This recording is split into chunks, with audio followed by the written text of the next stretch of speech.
Welcome back to the channel. Here we just finished printing off the spool modifications for the Polymaker dryer. Normally when you get the poly dryer, it is just this smooth rod that literally all that happens is your spool of filament just rolls on it. So what we're going to do is we printed off some fancy little slide together pieces, some big bearings.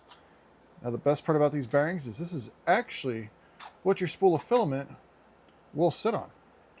Now obviously you can only use a 1 kg spool because that's as much as this dryer will hold. So as you can tell, there's a notch right here. If you look real close, see if we can get it on camera, there's a notch right here where the normal one actually sits. So what we'll do is we'll grab a spool of filament real fast. I just happened to grab a spool of Overture's PET G. We will go ahead and put the spool on it, which as you can tell, it's sitting on the bearings.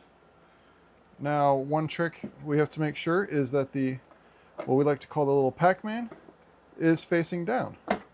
And once you do that, as you can see, it spins a lot smoother.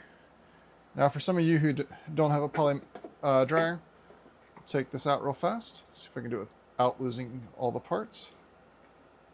Okay, set that right there. And then we'll take the one that came with the dryer. And there's a little bit more friction, which most of the time this won't hurt you, but if you're using TPU to where you actually have to have it side-loaded into your printer, especially with the Bamboo Labs, you can't use it on an AMS. You're going to get that little bit of friction that may cause the extruder to have issues.